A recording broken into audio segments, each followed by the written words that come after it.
Hari ini saya akan ajak kita bersama-sama untuk belajar tentang doktrin cinta.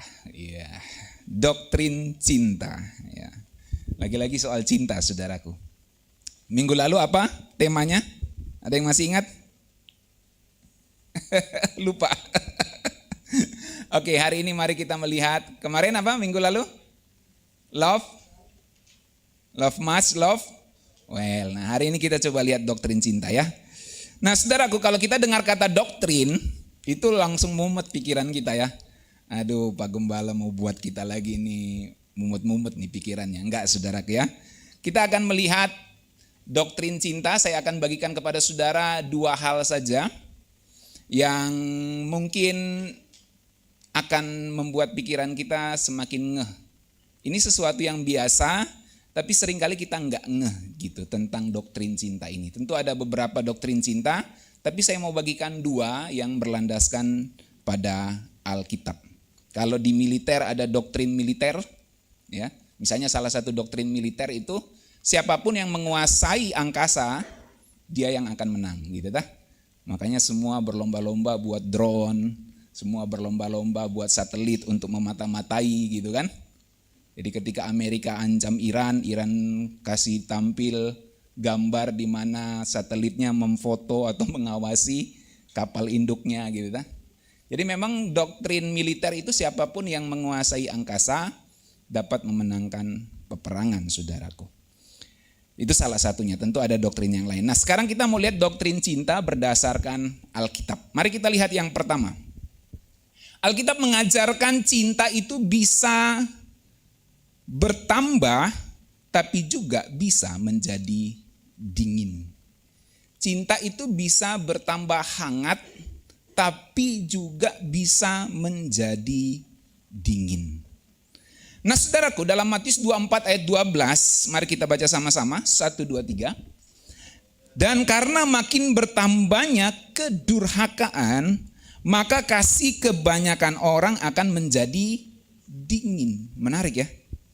Bertambah banyaknya kedurhakaan, kasih kebanyakan orang akan menjadi dingin. Saudara perhatikan, Tuhan Yesus enggak bilang cintanya hilang. Tuhan Yesus enggak bilang cintanya musnah.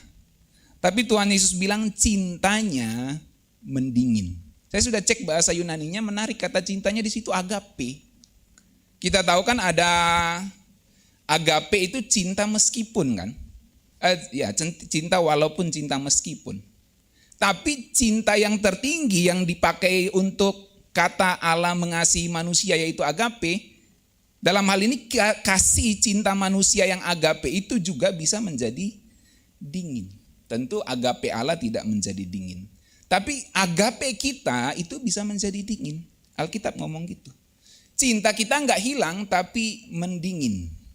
Apa bedanya hilang dan dingin? Hilang itu dramatis, tapi dingin itu pelan-pelan, saudaraku. Lalu apa yang bisa membuat dingin cinta kita? Alkitab kasih tahu kedurhakaan. Menarik, bahasa Yunaninya kedurhakaan di situ adalah anomia. Kalau saudara tahu kata norma, nomus, itu bahasa Indonesianya apa? Hukum. Makanya dari situ ada kata norma, ada kata yang berkaitan dengan hukum. Jadi anomia menunjukkan tidak adanya hukum, lawless, kedurhakaan, hidup tanpa hukum. Bahasa gampangnya adalah standar Tuhan dibuang, nggak dipakai lagi. So bahasanya begini, ketika standar Tuhan nggak dipakai, ketika standar Tuhan dibuang, lawless, kedurhakaan itu, maka kasih akan menjadi dingin. Coba kita naikkan, baca teksnya pelan-pelan, saudaraku ya. Dan karena makin bertambahnya kedurhakaan. Kedurhakaan bertambah, akibatnya apa? Kasih kebanyakan orang akan menjadi dingin. Dulunya dia agape, dulunya dia mengasihi meskipun.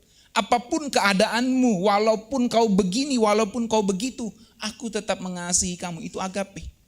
Tapi karena standar Tuhan tidak lagi dipakai, maka kasih kebanyakan orang akan menjadi dingin. Sudah perhatikan kalimat ini, bahwa ketika standar Tuhan dibuang, yang rusak pertama kali itu bukan ekonomi, bukan politik, tetapi kasih manusia. Cara seseorang memperlakukan sesamanya, itu yang rusak, saudaraku. Ketika standar Tuhan dibuang. Contohnya kita make simple ya, dalam rumah tangga. Standar Tuhan itu jujur, setia, mengampuni. Kalau itu dibuang, yang terjadi bukan langsung cerai. Suami istri, suami berkata saya ceraikan kamu. Istri juga bilang oke, gitu ya. Kalau begitu berarti kasihnya langsung hilang. Tapi Alkitab bilang kasih nggak hilang, kasih menjadi dingin. Ketika standar Tuhan mulai dibuang. Dulunya jujur, setia, mengampuni, tapi sekarang suami mulai simpan rahasia kecil yang tidak diketahui pasangannya. Istri mulai menyindir, bukan bicara baik-baik. Ini kasih mulai dingin nih. Nggak hilang kasihnya, tapi mulai dingin nih. Ya. Kemudian anak mulai belajar berbohong karena lihat orang tuanya begitu. Gitu ta. Nanti anaknya tanya, mak, tadi bapak ditelepon sama Tante Lisa. Gitu. Oh, siapa Tante Lisa? Dicek ternyata. Jadi saudaraku, ketika standar Tuhan dibuang, belum bangkrut memang, belum hancur rumah tangganya, tapi kasihnya retak. Jadi ekonominya, politiknya masih stabil, tapi kasihnya mulai mendingin. Nah ini yang banyak kita nggak sadari. Kasihnya retak, ekonominya, keuangannya stabil aja, karena dia bekerja, tetap dapat gaji, tetap dapat duit. It's okay aja ekonominya. Tapi ketika standar Tuhan, ketika lawless, ketika kedurhakaan itu bertambah banyak di dalam rumah tangganya, di dalam hidup seseorang, standar Tuhan dia nggak pakai lagi, dia nggak jujur, dia nggak setia, dia nggak mengampuni lagi, maka kasihnya semakin retak dan dingin. Ekonominya tetap baik-baik saja. Tidak langsung bangkrut, tidak langsung melarat. Kelihatan it's okay aja.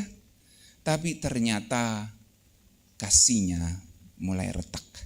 Saudara lihat kan akhir-akhir ini ketika Epstein File terbuka, saudara melihat para elit global, orang-orang kaya ternyata banyak masalahnya kan. Kalau dia sudah cukup dengan dirinya sendiri, ngapain dia begitu kan? Sampai makan daging bayi gitu ya, sampai perdagangkan jual beli anak. Kalau kasihnya sudah cukup di rumah tangga, ngapain lakuin itu? Mendingan uangnya buat untuk membantu banyak orang, atau setidaknya kalau mau sedikit ego tapi nggak merusak banyak orang, setidaknya happy sendiri gitulah kan. Tapi kenapa dia harus menyengsarakan banyak orang? Karena kasihnya retak, cara memperlakukan sesamanya retak. Nah saudaraku, dalam pertemanan begitu juga. Kita lihat contohnya. Ketika standar Tuhan tidak lagi digunakan, maka yang terjadi adalah mulai gosip. Sementara standar Tuhan itu sendiri, kalau kamu berteman, berelasi dengan orang lain, gak boleh memfitnah, gak boleh saling iri, gak boleh kasih pura-pura. Jangan ngomong baik di depan, ngomong jelek di belakang, gitu kan. Tapi ketika standar Tuhan itu dibuang, kedurhakaan itu, maka mulailah ada gosip. Semakin digosok, semakin sip. Mulai saling menjatuhkan demi dirinya naik sendiri, gitu. Akhirnya orang rela makan teman, gitu ya, pagar makan tanaman demi untuk naik sendiri. Dia senyum di depan orang lain tapi ternyata sinis di belakang. Orang-orang seperti ini mungkin bisnisnya tetap jalan lancar, karirnya tetap naik, tapi dia nggak sadar kasihnya semakin dingin. Relasinya dengan orang lain menjadi transaksional. Kalau kamu untungin saya, oke, kita berteman. Kalau enggak, gua hajar lo. Enggak tulus lagi. Maka saudara bisa melihat ketika kedurhakaan bertambah, yang dihantam tuh bukan ekonomi dulu. Yang dihantam tuh bukan politik dulu. Tapi kasih kebanyakan orang menjadi semakin dingin. Cara dia memperlakukan sesama akan berubah. Ekonominya bisa tetap stabil, sahamnya bisa tetap untung, kriptonya bisa tetap menghasilkan. Tapi caranya memperlakukan orang jadi rusak. Makanya kan banyak orang tertipu bisnis kripto misalnya kan. Tertipu bisnis yang lain gitu kan. Kok bisa orang begitu ya? Cara mereka memperlakukan orang tuh dingin. Dia lihat orang lain sebagai objek penipuan. Berapa banyak dari saudara yang sering diteleponin, telepon gak jelas gitu ya. Ternyata itu untuk merekam suara kita, lalu nanti digunakan suara kita, itu vokal kita digunakan by AI untuk membuat video call kita dengan orang lain. Ada kasus baru-baru di Indonesia ini, saya lupa tepatnya daerah mana. Pak pendeta, pastor, nelpon ke keluarga atau jemaatnya gitu. Lalu ngomonglah intinya di situ minta duit dan lain-lain. AI ternyata saudaraku. Untung pendetanya yang dibuat deepfake-nya itu, video deepfake-nya itu ada di rumah situ. Loh kok bisa kamu video call saya, orangnya ada di sini? Suaranya persis, gambarnya persis. Dilihat sekilas tata mulutnya dengan vokalnya persis. Jadi hati-hati sekarang saudaraku ya. Nah kenapa ada kejahatan seperti itu? Karena kasih kebanyakan orang semakin dingin. Cara memperlakukan sesama mulai berubah. Nah inilah yang disebut saudaraku oleh Alkitab. Kedurhakaan bertambah. Kenapa kejahatan itu ada, kriminalitas bertambah? Karena kasih kebanyakan orang semakin menjadi dingin. Dalam dunia digital, di dunia maya, ya, di media sosial, apalagi nih saudaraku ya, kelihatan tuh kasih kebanyakan orang semakin dingin. Gampang sekali orang menghujat, gampang sekali orang memviralkan sesuatu. Standar Tuhannya harus berkata benar, harus saling membangun, bukan merobohkan, tapi sekarang media sosial digunakan untuk menghujat satu sama lain. So bisa bayangkan kalau yang kena hujat itu, yang kena viral di media sosial itu adalah saudara atau orang yang saudara kasihi. Bagaimana saudara berada di posisi seperti itu.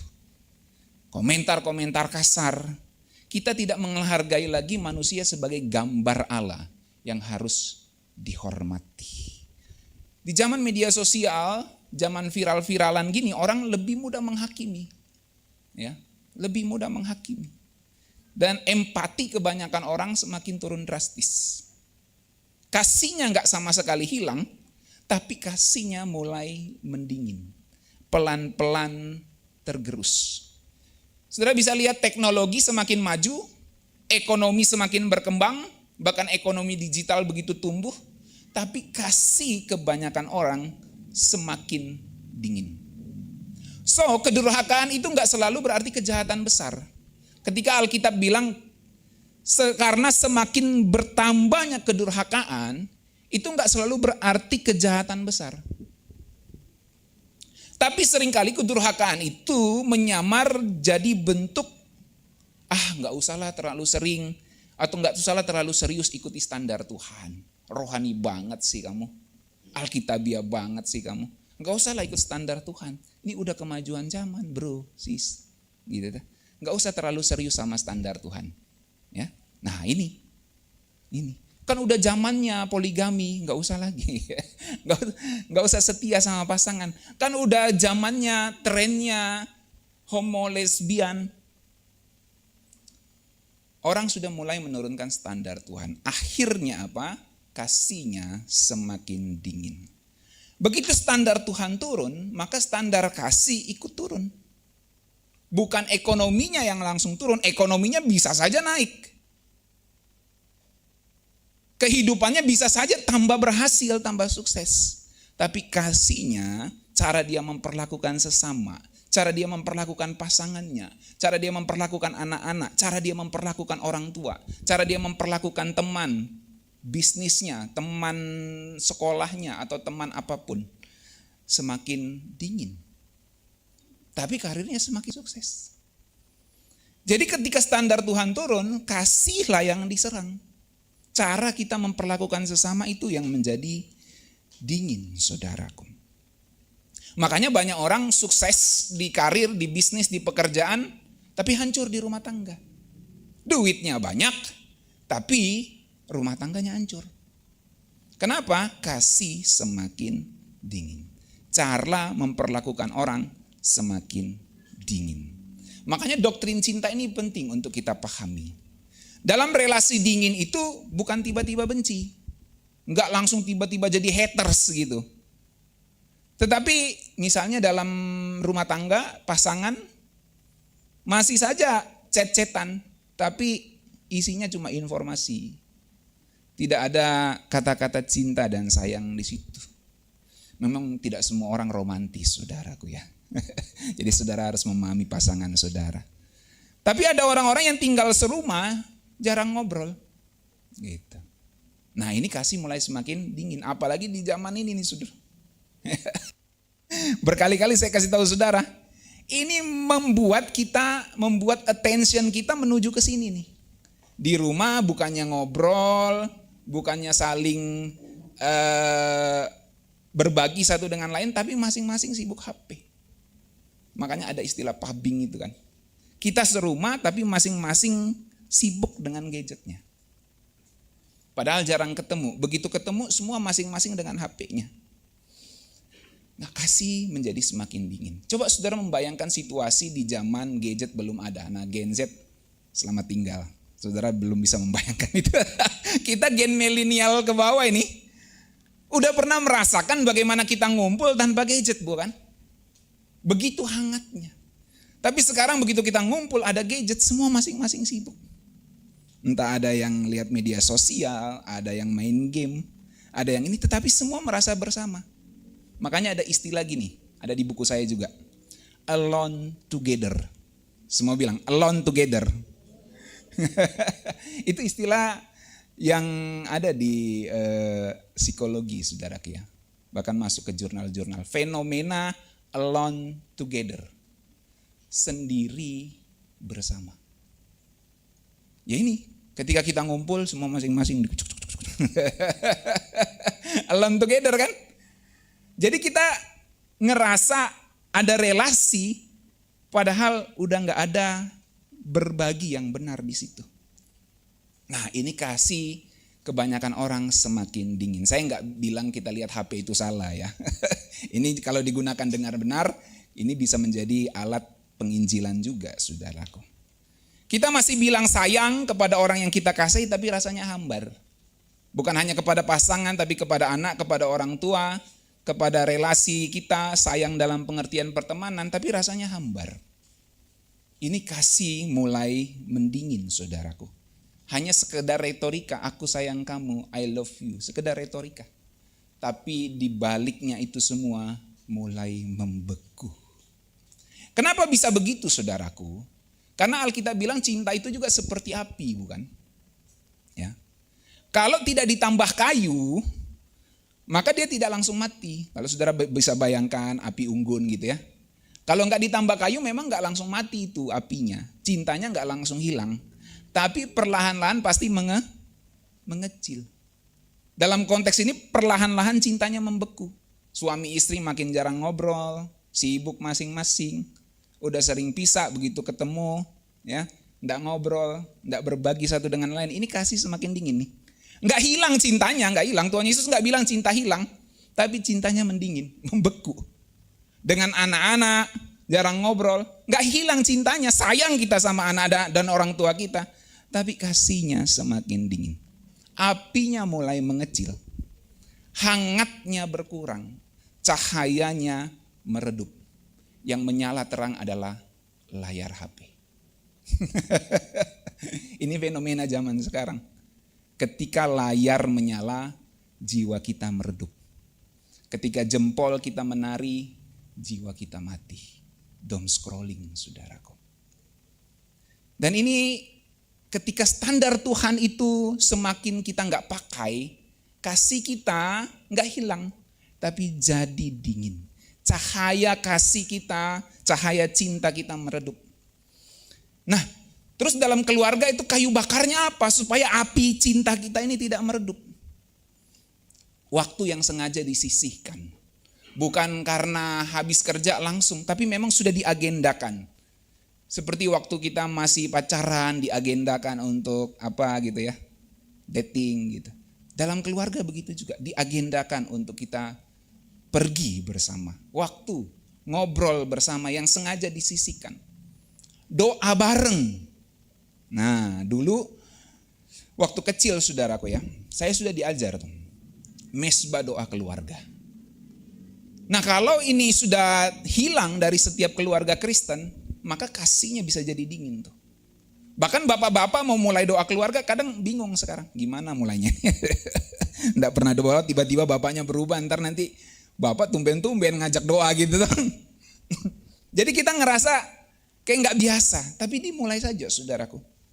Doa bareng, nggak harus lama-lama, nggak harus setengah jam. 10 menit, 15 menit. Tapi itu mulai menghangatkan. Itu seperti kita menaruh kayu bakar di api unggun cinta kita.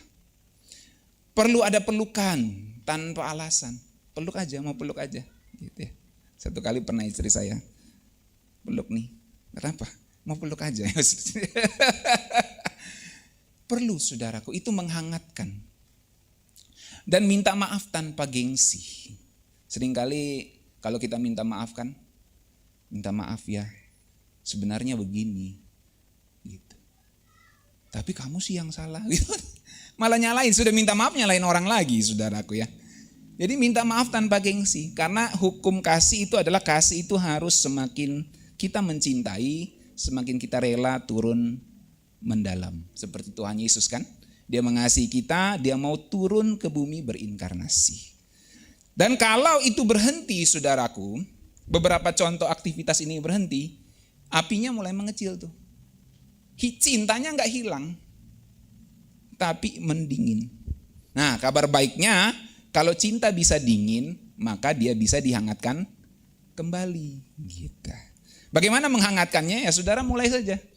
Waktu bersama keluarga, orang tua dengan anak ngobrol, lalu doa bareng, walau singkat, suami istri ngobrol, sesuatu yang benar-benar mendalam, anak orang tua ngobrol, yang mendalam, yang bukan hanya sebuah obrolan datar, tapi benar-benar bagaimana perasaanmu, apa yang sebenarnya kamu inginkan.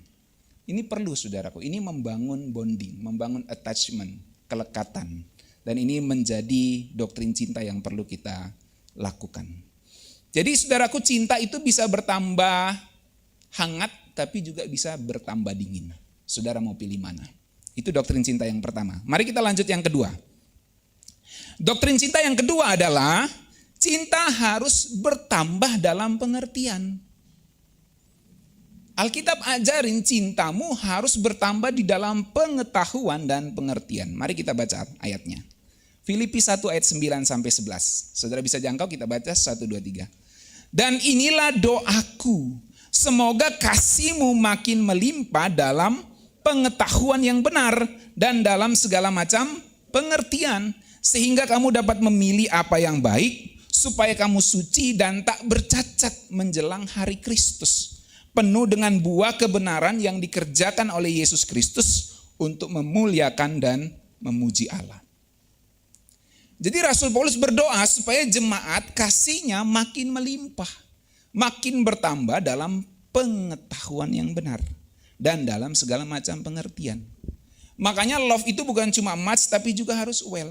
Karena kasih itu harus ditambahkan pengetahuan dan pengertian. Jadi kalau kita buat rumus seperti ini saudara ya, rumus matematikanya.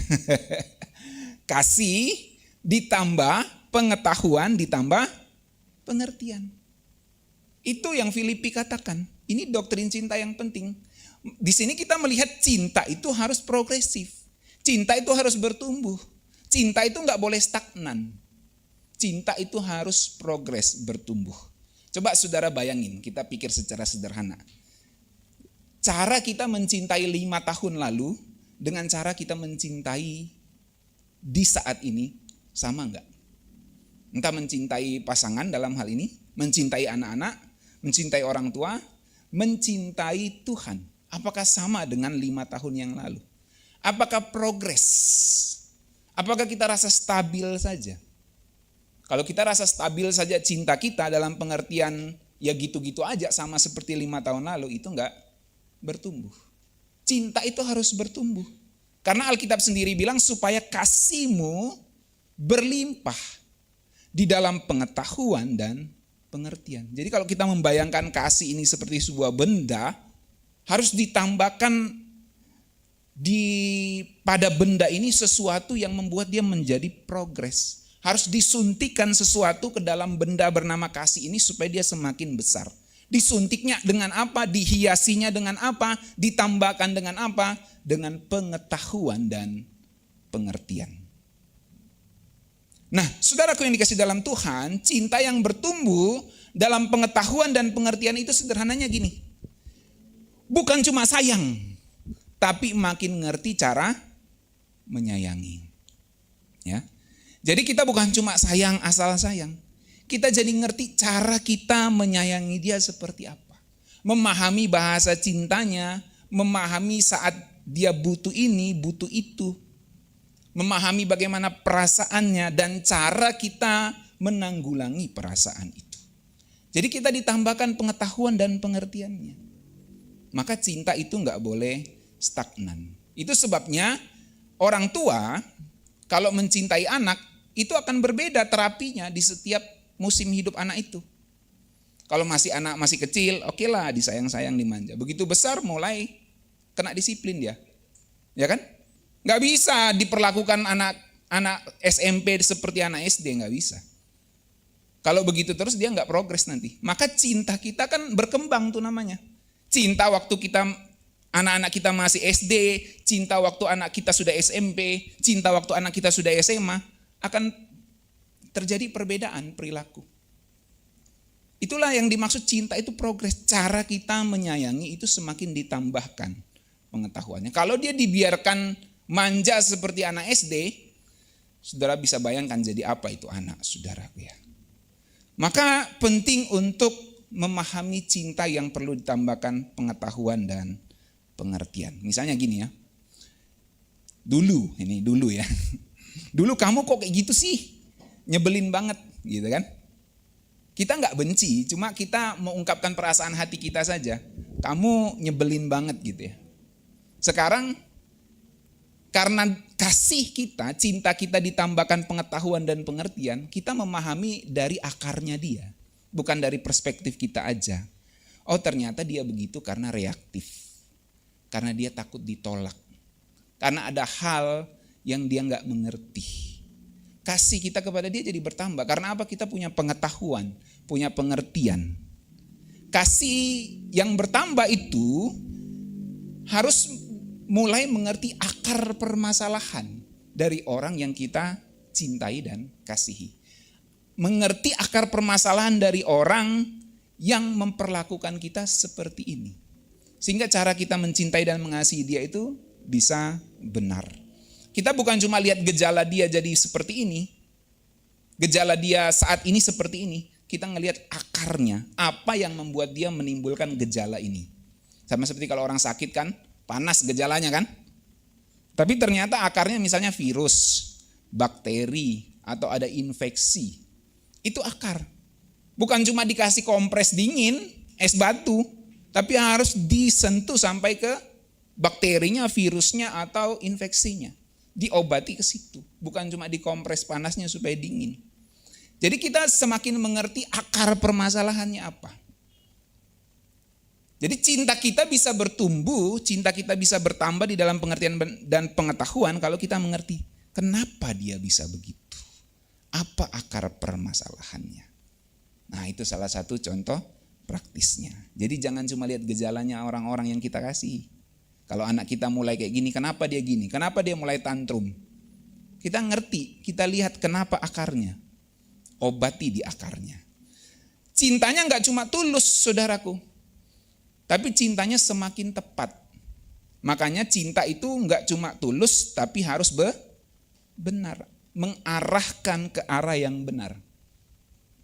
Dan itu membuat cinta itu bertumbuh di dalam pengetahuan dan pengertian. Enggak cukup cuma, oh saya tulus mencintai kamu. Jadi apapun yang dia lakukan kita dukung. Nanti kalau dia buat jahat, kan cinta itu harus diarahkan ke arah yang benar. Makanya cinta harus ditambahkan pengetahuan dan pengertian. Oke, ini 2 doktrin cinta saudaraku. Yang pertama tadi kita pelajari cinta itu bisa bertambah tapi juga bisa jadi dingin. Coba kita koreksi masing-masing diri kita. Nggak usah menghakimi satu dengan yang lain. Cinta kita memang nggak hilang. Tapi coba jujurli dengan hati kita masing-masing. Apakah cintanya semakin dingin? Bagaimana relasi kita dengan orang tua? Bagaimana relasi kita dengan anak? Bagaimana relasi kita dengan pasangan? Dengan teman-teman di sekeliling?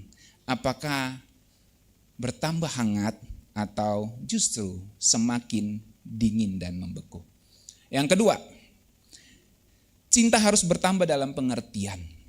Kita bukan cuma mencintai dengan tulus, tapi harus benar. Bukan hanya melihat gejala, tapi melihat ke akar masalahnya. Bukan hanya mencintai dengan katakan I love you, tapi mengerti bahasa cintanya itu apa.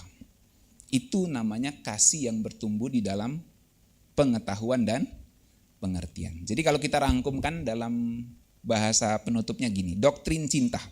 Mari kita baca sama-sama ya.